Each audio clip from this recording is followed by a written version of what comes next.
What's up, Path of Exile Dead League players? This is Alex from Computer Headquarters with another video, and this one is to reply to a YouTube comment that we had from our latest video about creating a double power charge helmet that was insanely difficult, cost us something around 1,000 divine and somewhere in the ballpark of 150 hours of actual gameplay crafting time to make. It was nuts. So I'm gonna pull up his comment real quick. Hey everyone.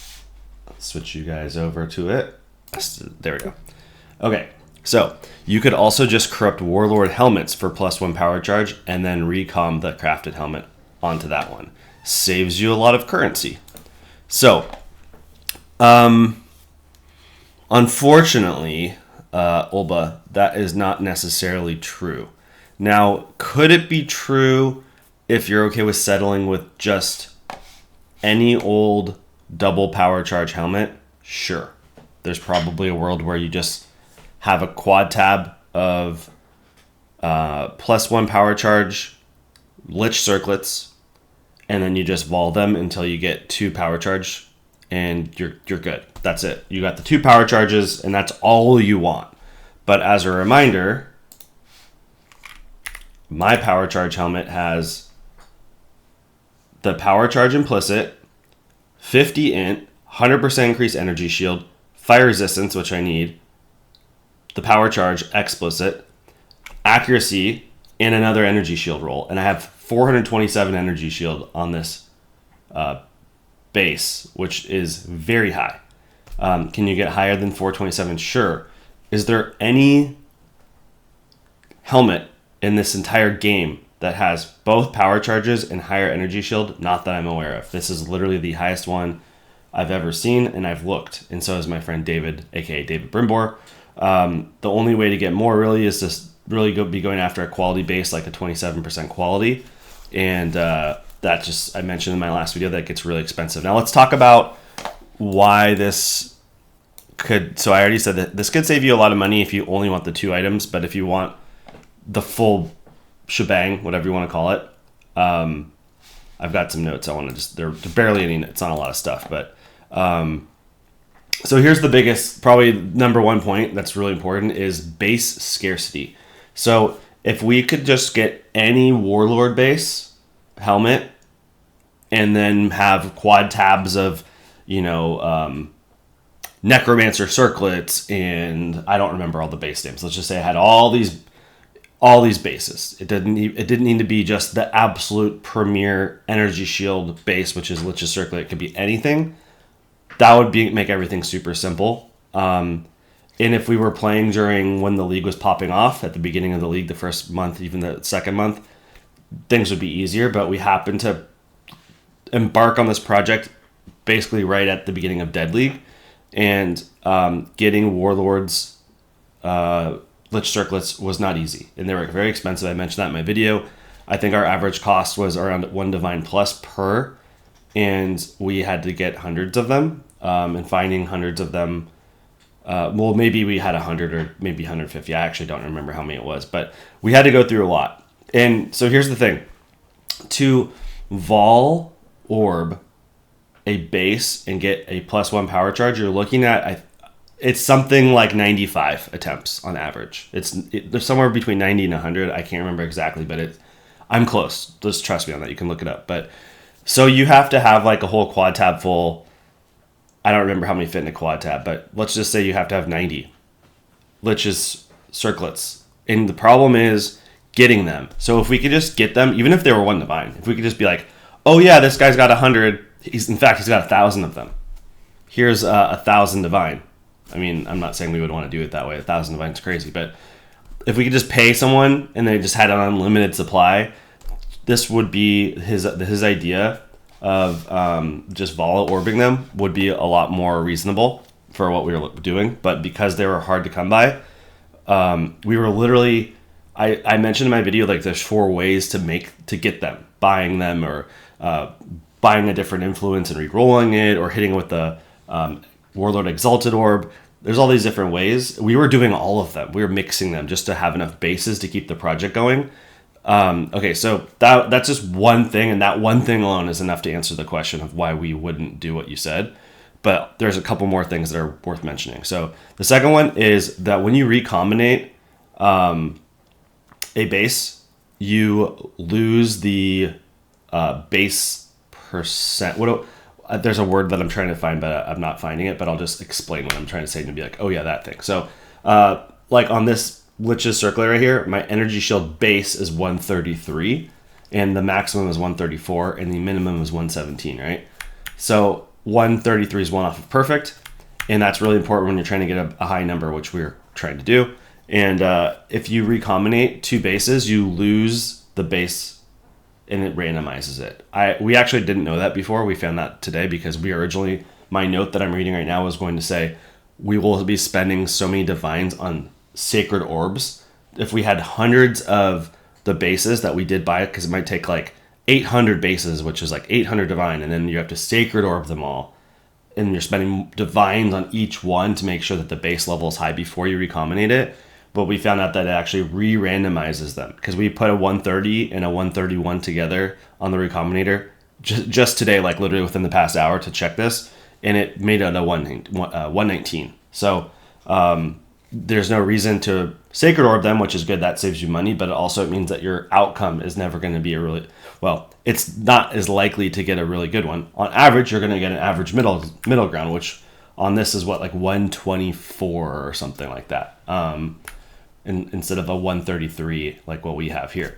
So you're going to have a worse item is another reason. Okay, so the next thing is hitting a good item is just really low chances. And going back to what this guy said just reminding what he said, saves you a lot of currency and just volleying a bunch of helmets, right? So he didn't really say if he's talking about just getting any old power charge helm, as I mentioned before, double power charge, or like the good one, like the one that I have that has all of the stuff that we would want. It doesn't have every perfect thing, but it has enough things that it makes it really good.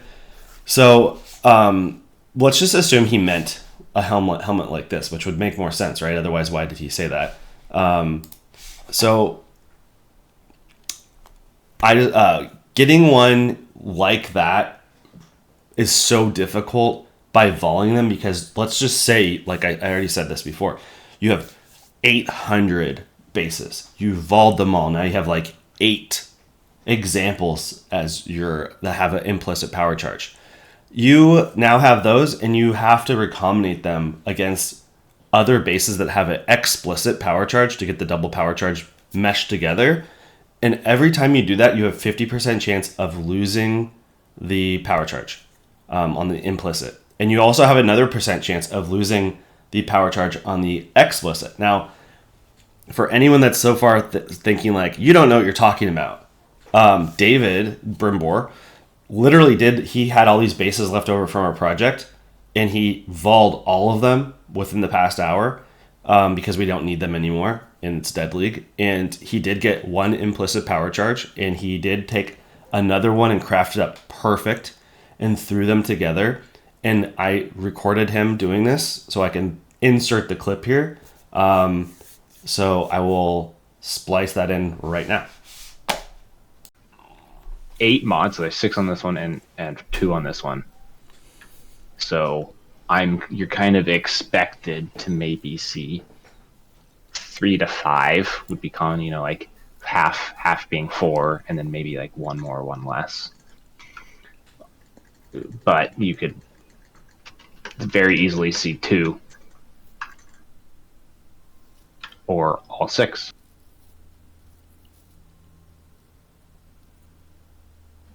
There goes power charge and the implicit power charge. Okay, so you saw that clip, and so now you understand that like it's so expensive just to get a bunch of bases, and then so expensive to get the power charge bases, and then so expensive to recombinate and lose, and recombinate again and lose. And like if you get lucky and you recombinate what your really good base against the implicit power charge base, and you slam them together, and you get you keep your power charges, you keep your implicit and explicit power charges, you're very unlikely to keep all of the other good things.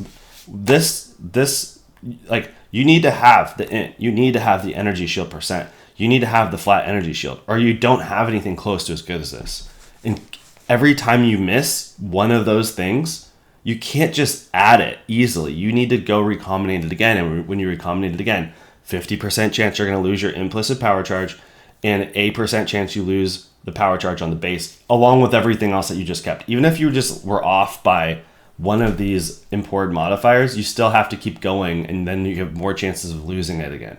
You're going to lose it again, and it's going to get really crazy and really expensive and very disheartening, or whatever you want to call it. I'm probably using the wrong word, but it's going to be really hard to continue on with a good mental attitude when you're losing that hard. Now, speaking of losing that hard, when you do the way we did it with the double corrupt, you're going to be losing really hard all the time. You're going to be poofing the item completely. You're going to be turning it rare. You're going to be turning it all white sockets, and you're going to be getting double corruptions that you don't want, right? But two of those outcomes are valuable versus the other way around, the other things we're talking about, where you're going to be recombinating and losing, basically, right? So if you turn it all white sockets, you're talking about an item that is probably still worth more than what it started as. We said it was costing us about 23 divine per base, and during a pop in league, when it's busy, we think that would probably still be worth in the ballpark of 50 divine. So you're getting a lot of money back to keep your project going, right? When you're selling those bases. Now you also are going to have the situation where you double corrupted it and it didn't hit what you wanted. You don't have the power charges, but you got like plus socketed AoE gems, plus I'm forgetting all the different deterministic things you can get, but you get like energy shield base, and like there's all these things that are still valuable. And if you get even one thing that other people would want really badly, like say AoE gems, that's going to be like 100 divine, 200 divine, 300 divine item that you're going to keep your project going with. And you can do that project and be profitable if the league is busy. Unfortunately for us, it wasn't, so it made it more difficult. And then finally, the potential of the final item is better than the Vaal version, because like the one I'm wearing right here, I did hit +2 level of socketed AoE gems, which is useful for my build. I think, right? AoE gems, did I end up putting them in here? I did. So Discipline's getting +2 levels off of that, which is nice, because Discipline's my only aura I'm able to use because of Sublime Vision. So those +2 levels is giving me a bunch of energy shield, and it's nice. So is it worth a gajillion extra divines to have the AoE gems? No, but it's a nice to have thing, and there's a world where it hits something else that's even better. I think you can get like ES percentage as well, so that would have been sick. But I hope that makes sense. Now, one other last thing to note is this item is this type of an item is very under the radar, in my opinion. It's, like people in trade chats are all showing their flossing, their baller items, like check out my 10 divine helical ring or focused amulet, and people are like, oh, that's so baller, like I can't believe, oh, I wish I had that. I bet that's worth so much. No one even understands how hard this is or how much this probably could be worth. All of those items that people are showing off can be mirrored, and this is not a mirrorable item. It's corrupted. You make it once and that's it, and you have to put, like I said, 150 hours or something into getting one probably. It's not easy. It realistically would be worth 10 divine plus, in my opinion, if people needed it enough. But that's the other thing, is I don't think a lot of people understand how much they need it. And maybe they do know how much they need it, and then they know how much it would take to get it, and they would just instantly not want to do that because that's not worth their time. I don't blame them. I think it's probably an insane. It was a fun project for me and one of my best friends, right? We had a great time doing it. I think we had a great time doing it. But for other people, especially if they're playing by themselves, it might just feel like an impossible task to take on. So I just want to say that if you go look at like the very top people on POE Ninja playing a similar build, no one has one like mine. There are a variety of people that have a double power charge helm, but the highest ES we even saw was 200 ES with double power charge. There are a couple other ones where it's like, oh, maybe they have int, maybe they have a resistance or something else decent, but they don't have 400 ES. They don't have like T1 int normally. They don't have. It's nothing like this. It's not as good.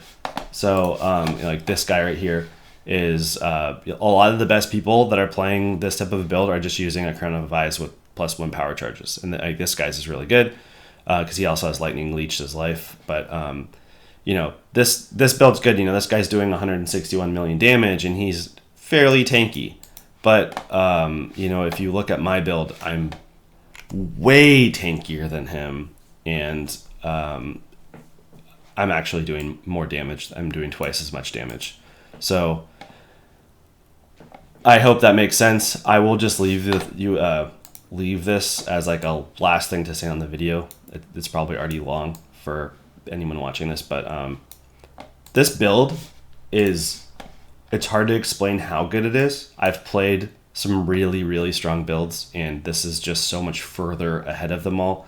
At the what would you call it? The end of last league, when everyone was prepping for what they were going to play, Connor Converse made his video about the strength stacking Juggernaut, and he was not wrong. What a strong build. In the league before that, he was talking about the mana stacking, Mana Forged Arrows guy. I forgot what the base of that was called, and that was super strong too. I think that this build is the build. I think it's better than the Strength Stacker build, and it's during the same league, and I think just it's under the radar. People don't know about it, and if nothing on here gets nerfed, I think that POE2 is going to be out as well, but this could be really the best build for next league if people caught on to it. So. And I don't know if you're ever going to be able to, is Recombinator going to be in the game next league? Who knows? So this might be out of the question, and maybe just 1 power charge is fine, and people will be playing, something more like this with like a Crown of Ice. But okay, I'm done talking. I hope you guys enjoyed the video. If you're into this Recombinator talks type stuff and crafting, I'll see you in the next one.